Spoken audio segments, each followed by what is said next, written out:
ఒకప్పుడు star heroines గా చాలా మంది రానిచ్చారు. వారిలో కొంతమంది హీరోయిన్స్ ఇప్పుడు పూర్తిగా సినిమాలకు గుడ్ బై చెప్పేశారు. అలాంటి వారిలో ఓ బ్యూటీ ఉంది.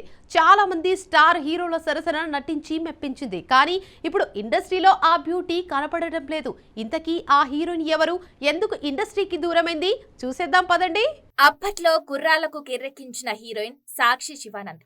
తెలుగులో ఈ ముత్తుకుమ్మ మహేష్ బాబు సరసన నటించి మంచి గుర్తింపు తెచ్చుకుంది. అలాగే జగపతి బాబు, రాజశేఖర్ లాంటి సీనియర్ హీరోలతోనూ నటించింది సాక్షి శివానంద్. అయితే ఈ ముత్తుకుమ్మ ఉన్నట్టుండి సినిమా ఇండస్ట్రీ నుంచి మాయమైంది.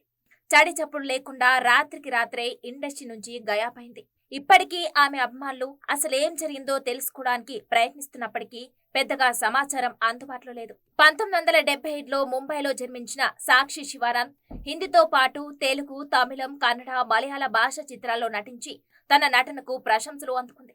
ఆమె తొలి హిందీ చిత్రం జనం కుండ్లీ ఫ్లాప్ అయినప్పటికీ నటనకు మంచి గుర్తింపు లభించింది. 2003లో ప్రియాంశు చటర్జీతో కలిసి అనుభవ్ సిన్హా దర్శకత్వంలో నటించిన ఆప్కో పెహ్లే భీ కహీ దేఖా హై ఆమె కెరీర్ కు ఒక మలుపునిచ్చిందని తెలుస్తుంది. ఇక బాలీవుడ్ లో సాక్షికి ప్రజాదరణ పెరుగుతున్న సమయంలోనే అండర్ వరల్డ్ స్టోరీ తెరపైకొచ్చింది. సాక్షి బాలీవుడ్ నుంచి తప్పుకోవడానికి ప్రధాన కారణం ఇదే అని అంటున్నారు.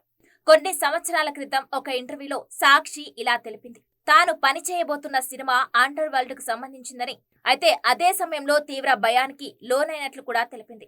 బాలీవుడ్, అండర్ వరల్డ్ మధ్య సంబంధం ఉందని తనకు చెప్పారని, దీంతో తాను భయపడి బాలీవుడ్ నుంచి బయటపడి సౌత్ ఇండియాకు మారారని తెలిపింది. ఇక అండర్ వరల్డ్ మాఫియాతో సంబంధాలున్న నిర్మాత నుంచి కాల్స్ రావడంతో సాక్షి తన నెంబర్ మార్చుకోవాల్సి వచ్చిందట. ఆ తర్వాత ఆమె సౌత్ సినిమాల్లో పనిచేయడం మొదలుపెట్టి మళ్లీ బాలీవుడ్ వైపు చూడలేనంది. సాక్షి శివానంద్ తన సౌత్ ఫిల్మ్ కెరీర్ ను చిరంజీవి చిత్రం మాస్టర్ తో ప్రారంభించింది. ఆ తర్వాత వరుసగా సినిమాలు చేసింది. కానీ అక్కడ కూడా ఎక్కువ కాలం కొనసాగలేదు. పెళ్లి చేసుకుని సినిమాలకు పూర్తిగా దూరమైంది. ఆమె భర్త పేరు సాగర్. అయితే గత కొంతకాలంగా ఆమె సౌత్ సినిమాల్లో కూడా పెద్దగా కనిపించడం లేదు. 2019లో సాక్షి శివానంద్ వార్తలోకి వచ్చారు. అప్పుడు ఆమె సోదరి శిల్పా ఆనంద్ సాక్షిపై, ఆమె అత్తగారిపై కూడా సంచలన ఆరోపణలు చేసింది.